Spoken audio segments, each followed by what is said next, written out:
Dy persone janë arrestuar nga policia në Lezhë dhe Kurbim pasi dyshohet se kanë ushtruar dhunë ndaj familjarëve, ndërsa gjatë kontrolleve në banesat e tyre janë zbuluar armë zjarri, municion luftarak dhe lëndë plasëse. Sipas policisë, operacioni u zhvillua pas telefonatave për raste të dhunës në familje dhe ndërhyrjes së shpejtë të shërbimeve policore në të dy zonat. Në Lezhë u arrestua në flagrancë 33 vjeçari me inicialet MP.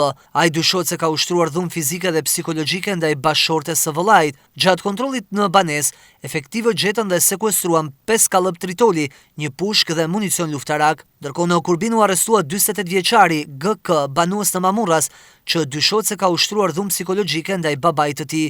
Kontrolli në banesë zbuloi një armë zjarri tip automatik me fishek në fole, si dhe municion luftarak. Policia bën me dije se arma dhe municioni ishin të fshehura brenda në banesë. Në total gjatë këtyre operacioneve u sekuestruan 5 kallëp tritoli, 2 armë zjarri, njëra prej tyre gatshme për qitje, si dhe municion luftarak. Të dyshuarit u vunë në pranga pas ndërhyrjeve të policisë në kuadër të rasteve të dhunës në familje, ndërsa prania armëve dhe lëndëve plasëse në banesat e tyre e rëndon situatën e evidentuar.